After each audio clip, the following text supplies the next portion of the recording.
Hello အားလုံးပဲမင်္ဂလာပါရှင်ဒီနေ့မှာတော့အာဟာရဓာတ်လည်းရှိပြီးတော့ကလေးလူကြီးမျိုးစားသုံးလို့ရတဲ့ဝတ်သားချက်ဥလိပ်ပေါင်းလေးအိမ်မှာအလွယ်လောက်စားဖြစ်ပါတယ်ရှင်လုံနီလေးကလည်းလွယ်ကူမြန်ဆန်ပြီးတော့ရတာကလည်းတော်တော်လေးကိုကောင်းပါတယ်ကဲဒါဆိုလုံနီလေးကိုသိရအောင်ဖြွေးဗီဒီယိုလေးကိုအဆုံးထိလိုက်ကြည့်ပေးကြပါဦးရှင်ဒါလေးတွေကတော့ဝတ်သားချက်ဥလိပ်ပေါင်းမှာအဓိကပါဝင်တဲ့ပစ္စည်းလေးတွေပဲဖြစ်ပါတယ်ဒီမှာဆိုလို့ရှိရင်တော့ချက်ဥ9လုံးသုံးထားပါတယ်ပြီးတော့ဝတ်သားချိတ်လေးအနှဲငယ်ပေါ့နော်ပြောတာလေးကတော့ချက်သွန်ဖြူနှမွာစားလောက်နဲ့ချင်းလေးနှဲငယ်ကိုထောင်းလာတာလေးပဲဖြစ်ပါတယ်ရှင်ဒါလေးကတော့ဖြိုးရှိတာကီမိုးလေး3လေးပွင်းလာကိုပေါ့နော်ရေလေးစိမ်ပြီးတော့တသေးလေးတွေလှီထားတာလေးပဲဖြစ်ပါတယ်ဒီမိုနေရာမှာတော့တခြားချက်သွန်မိတ်တို့ဘာလို့ထည့်မယ်ဆိုလဲရတယ်ပေါ့နော်ပြီးတော့တသေးလေးတွေလှီထားတယ်မုံလာဥနီလေးနှဲငယ်ပဲဖြစ်ပါတယ်ပထမဆုံးကျတို့ဒီပါဝင်ပစ္စည်းလေးတွေကိုအားလုံးကိုရောပြီးတော့နယ်ပေးရမှာဖြစ်ပါတယ်ရှင်ရုံဆုံးခွက်ထဲကိုဝတ်သားကိုထည့်ပေးလိုက်တယ်ပြီးတော့လှီထားတဲ့မိုးလေးနဲ့ဒီမုံလာဥနီလေးကိုပါထည့်ပေးလိုက်တယ်ပေါ့နော်ပြီးတော့ထောင်းထားပြီးသားချက်သွန်ဖြူနဲ့ဂျင်းကိုပါထည့်ပြီးတော့ရတာအတွက်ကသားမှုန့်နေငယ်ပြီးတော့အနက်လေးမွေးစေရန်အတွက်ငှက်ကောက်မှုန့်လေးနေငယ်ကိုထည့်ပြီးတော့ဘဲငှက်ပြရဲ့အကြီးထမင်းစားစွန်းနဲ့တစွန်းနဲ့တစ်ဝက်စာလောက်နဲ့ပြောင်းကုန်မုံထမင်းစားစွန်းမောင်တစွန်းစာလောက်ကိုထည့်ပေးလိုက်ပါတယ်ရှင်ပြီးရတဲ့ဖြိုးကအားလုံးကိုသမထွားအောင်ပေါ့နော်နယ်သွားပေးလိုက်ပါတယ်ဒီချက်ဥပဒါလိုက်မှာမိုးလေးနဲ့အရန်လိုက်တယ်ပေါ့နော်ဖြိုးထက်ထားတဲ့ဒီရှီတာကီမိုးလေးနဲ့အရန်ကိုလိုက်ပါတယ်မိုး6လေးကိုဖြိုးပြောသလိုပဲပေါ့နော်ရေလေးစိမ်ပြီးတော့တသေးလေးတွေလှီပြီးတော့ခုလိုမျိုးလေးထက်3ရဲ့အရန်ကိုလိုက်ဖက်ပါတယ်ဒီအသားနေရာမှာကလည်းကိုကဝတ်သားမစားဘူးဆိုလို့ရှိရင်ကြက်သားကိုအသုံးပြုနိုင်ပါတယ်ရှင်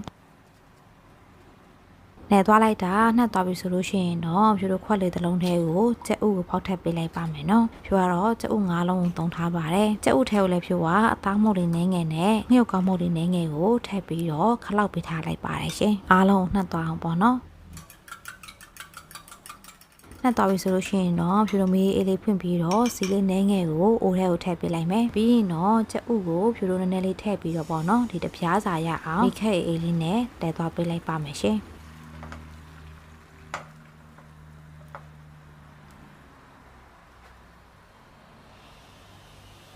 ကဲခုလိုမျိုးလေးခွာလို့ရတဲ့နေထားလေးရောက်ပြီဆိုလို့ရှိရင်တော့ဟိုဘက်ကိုတစ်ဖက်ကိုပေါ့နော်ပြန်ပြီးတော့နောက်တစ်ဖက်ကိုလည်းကြက်လာတဲ့အထိပေါ့နော်ကြော်သွားပေးလိုက်ပါတယ်ရှင်ကြက်ဥကြော်တာကတော့ခဏလေးပဲပေါ့နော်ကြက်ဥကပါတော့လေကြက်မြန်ပါတယ်ကဲခုလိုမျိုးလေးကြက်ပြီဆိုလို့ရှိရင်တော့ဖြိုးတို့ပြင်ထုတ်ပေးလိုက်မယ်ပေါ့နော်ပြီးရင်တော့ဖြိုးတို့စပြီးတော့ဝတ်သားလှည့်ရန်အတွက်ကြက်ဥကိုခုလိုမျိုးလေးခင်းပေးလိုက်မယ်ပြီးရတဲ့ဖြိုးကဒီဝတ်သားကိုခုလိုမျိုးလေးကြက်ဥနဲ့နှက်သွားအောင်ပေါ့နော်ခင်းပေးလိုက်ပါတယ်ရှင်နောက်တစ်ထပ်ဒီနေ့ကဖြိုးကအစားနဲ့များသွားတယ်ပေါ့နော်ထဲတာခုလိုမျိုးလေးခင်းပြီးလို့ရှိရင်တော့ဖြိုးတို့ပုံမှန်လှည့်နေကြလေတဲ့ပေါ့နော်ခုလိုမျိုးလေးလှည့်သွားပေးလိုက်ပါမယ်ရှင်ဒီလိုလေးပေါ့နော်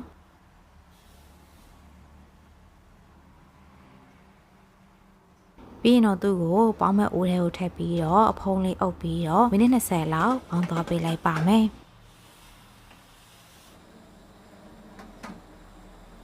ကဲဖြိုးတို့ပေါင်းသွားလိုက်တာမိနစ်20လောက်ရပြီဆိုလို့ရှိရင်တော့အဖိုးလေးဖွင့်ကြည့်မယ်ပေါ့နော်ဒီနေ့ဟာဆိုလို့ရှိရင်တော့ဖြိုးတို့ရဲ့ဝတ်သားချက်ဥလိပ်ပေါင်းလေးကတော့ချက်ပါပြီချက်ပြီဆိုလို့ရှိရင်တော့သူ့ကိုပြင်ထုတ်မယ်ပြီးရင်တော့ကိုစိတ်ကြိုက်တုံးကြီးသေးကိုလှိဖြတ်ပြီးလို့ရှိရင်တော့သုံးဆောင်နိုင်ပါပြီရှင်ဖြိုးကတော့ငှက်သီး sauce လေးနဲ့တွဲစားဖြစ်ပါတယ်အရန်လည်းလိုက်တယ်ပေါ့နော်ကလေးလေးတွေဆိုလည်းအရန်ကြိုက်မှတေချပါတယ်ကဲခုဆိုလို့ရှိရင်တော့လွယ်ကူတယ်ပြီးတော့ရတာလည်းအရန်ကိုကောင်းတယ်ဖြိုးတို့ရဲ့ဝတ်သားချက်ဥလိပ်ပေါင်းလေးကတော့စားဖို့အဆက်သေးဖြစ်နေပါပြီရှင်စားလို့လည်းကောင်းပြီးတော့လုံနေလေးရလည်းလွယ်ကူတာမို့ဒီဗီဒီယိုလေးကအားလုံးအတွက်အဆင်ပြေမယ်လို့မျှော်လင့်ပါတယ်ရှင်။ကဲဒီနေ့ရဲ့ဗီဒီယိုလေးကတော့ဒီလောက်ပါပဲเนาะ။ဒါဆိုဖြိုးနေဖို့တဲ့တင်မှာပြန်ဆောင်ကြမယ်เนาะ။အားလုံးပဲ bye bye